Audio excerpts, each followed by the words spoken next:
Hello students, welcome to today's class. First let's see today's class overview. First we will be discussing difference between AC and DC. Then next we will be discussing alternating EMF and current. And lastly we will discuss a derived expression for average or mean value of alternating current and alternating EMF. So let's first find the difference between AC and DC. We have already read in class 10th about AC and DC. To recall that concept, let's see this circuit. You see the circuit of direct current and alternating current. This dot represents the positive charge particles. So these dots are your positive charge particles.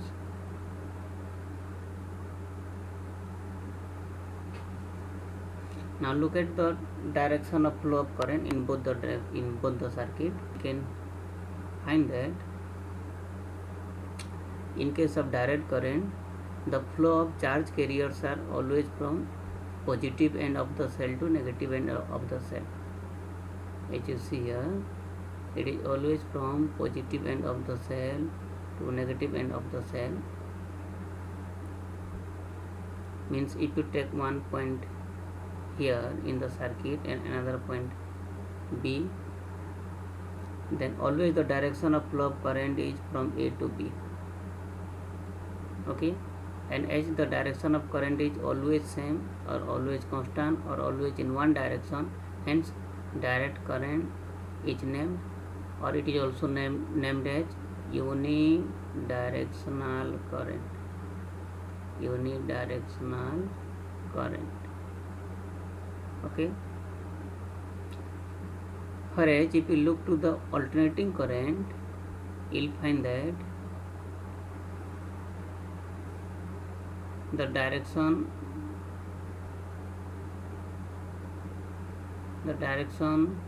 in alternating current is not same.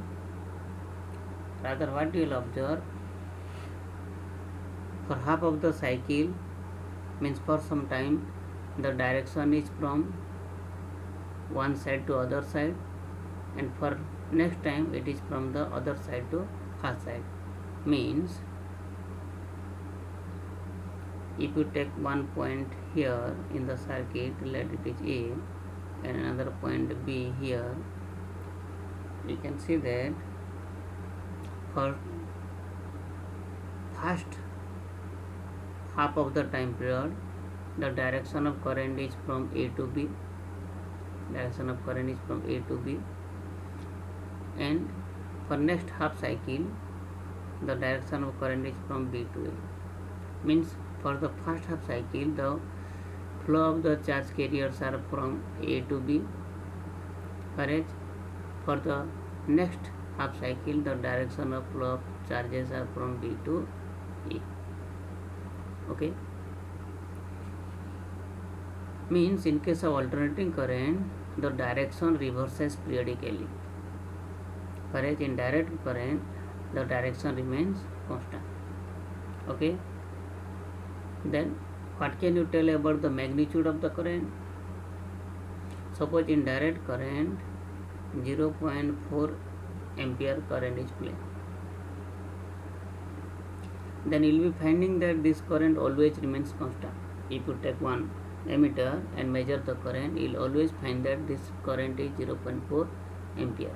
So when you plot a graph between current versus time, as it is shown here, for any moment of time, suppose 1 second, 2 second, 3 second, we take, the value will always remains the 0.4 ampere. Okay, hence when you plot the graph will be one straight line. Okay,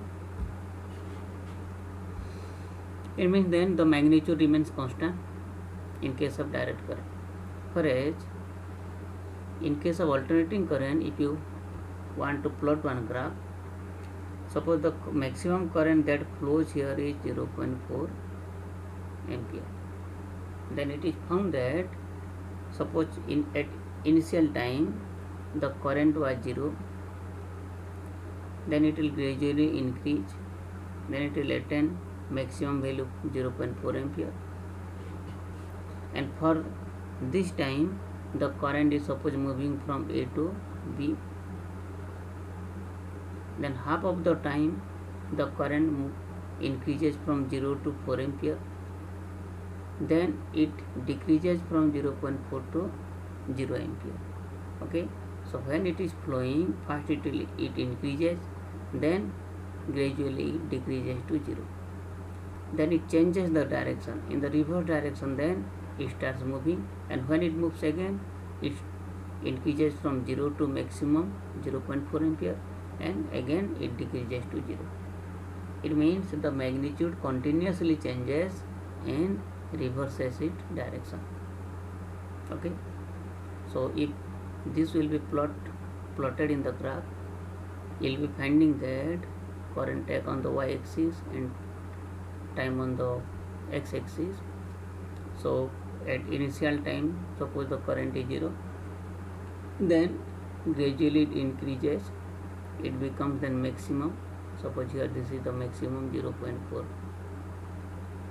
ampere, then the time taken is, suppose some time is taken this one. So for after that the current decreases to 0, and this we say that this is half cycle completed, means current has flown from A to B. Next, then current switches its path, then it moves from B to A. So when it moves from B to A, the direction is reversed now, and when it flows again, it moves. First it increases 0 to maximum 0.4 ampere. So this maximum value is let 0.4 ampere. Again it decreases to 0, and we say that one cycle is completed and time taken for the one cycle is known as time period. Okay, so it means in direct current both magnitude and direction remains constant, whereas in alternating current both magnitude and direction reverses periodically. Okay, then next let's see other differences of DC and AC. You will be finding that the frequency of DC is 0. There is no change of direction of current in case of direct current, but alternating current reverses its direction periodically. So its frequency is either 50 Hz or 60 Hz. जैसे direction of the frequency of current is 50 Hz. This is in India, whereas in country like America it is 60 Hz. Then what are the sources of direct current? The cell or battery are the sources of direct current, but we can get alternating current from AC generator or from mains of the power supply. Then in case of direct current, for the long distance transmission the power loss is more, but alternating current can be transmitted to long distance with less loss of power. Then another difference is their power factor. In case of direct current power factor is 1, but in case of alternating current the power factor is 0 to 1. And what is power factor? How the values remain 0 to 1 will be discussing in this chapter. Okay, but later. Next, we know that for current some EMF is required. In chapter 3 electricity you have understood already. So for alternating current, then alternating nature EMF must be required. So let's see then alternating EMF. What is alternating EMF? So alternating EMF is that EMF which continuously changes the magnitude and periodically reverses its direction like the alternating current, and it can be represented by E is equal to E naught sin omega t. Okay, how can we represent it by E is equal to E naught sin omega t? Because we know that any periodic function can be represented with the help of either sine or cos function. So here we have chosen the sine function. We will understand this in graph little later. So you can tell that alternating current is that current which continuously changes its magnitude and periodically reverses its direction. So in the same way as we represent the alternating EMF, ऐसे ही हम current को भी represent कर सकते हैं, and the equation of the current will be I is equal to I naught sin omega t. Then let's understand this alternating EMF graphically.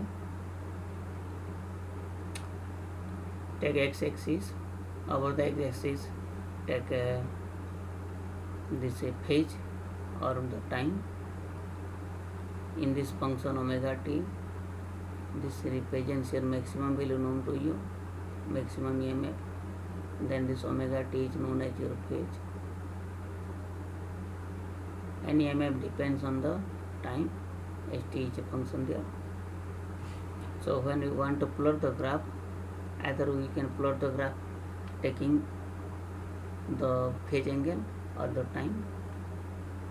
Then on y-axis let's take EMF E.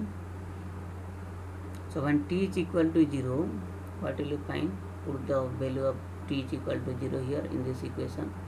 So when t is equal to 0, then sin 0 is your 0, means E is going to be your 0.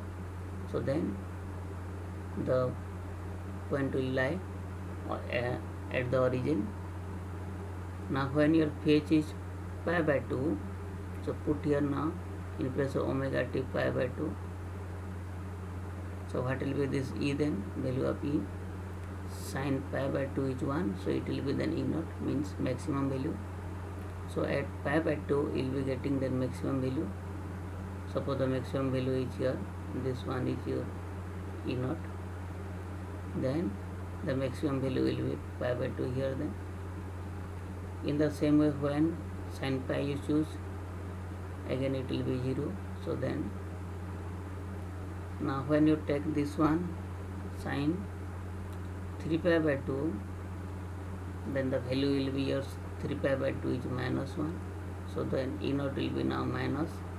So when you choose this one, then minus E naught, you will be getting at phase of 3 pi by 2, the current value is minus E naught.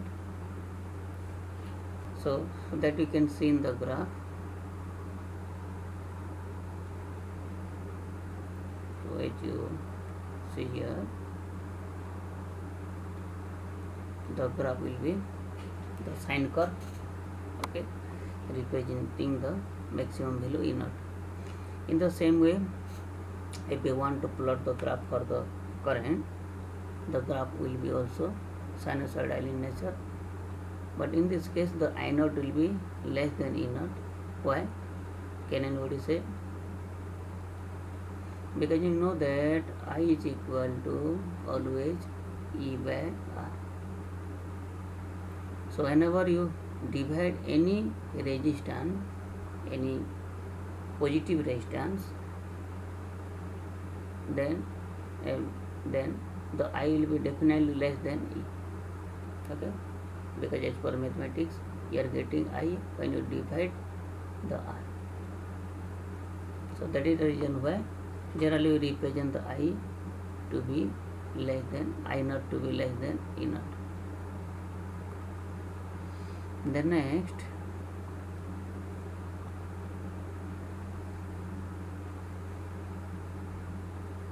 so what to observe then? In case of alternating current, the current does not remain constant, it changes its value. then we know that whenever anything does not remain constant, any physical quantity does not remain constant, we can find average value there. So let's find the average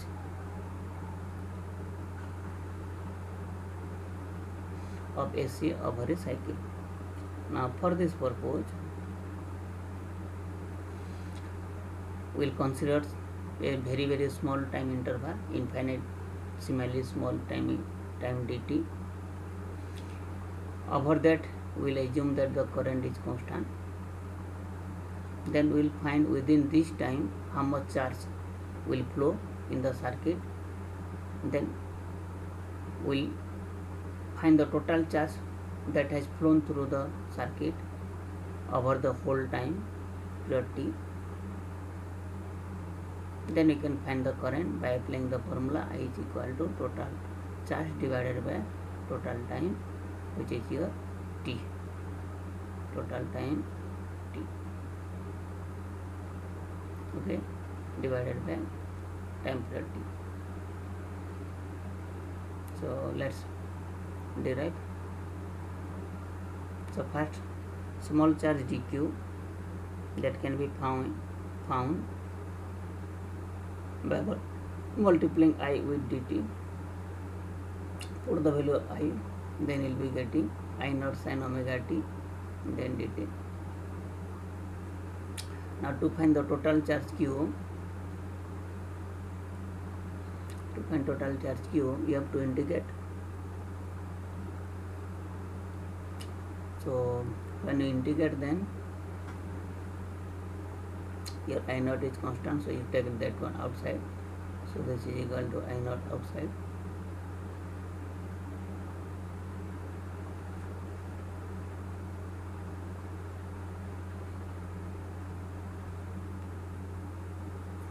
Then integration of sin omega t is here minus cos omega t and divided by omega. Then here you will take the range from 0 to t. This omega you take outside, so what will you get then? I naught by omega. Then put the range there, minus cos omega value, you know, it is 2 pi by t. So into once t will be put, then minus, this minus also you take outside, then you will be getting cos 2 pi divided by t into 0. So t cancel, so cos 2 pi is your minus I naught divided by omega, and what you will be getting is 1 minus, then this one is cos 0, so cos 0 is your 1, it means then y minus 1 cancel, so it is 0. So total charge transferred over a period of time t over a cycle is 0. So total current then I is equal to total charge divided by total time, that is equal to 0, right? Similarly, we can find the average value of alternating voltage, and that will be also found to be 0.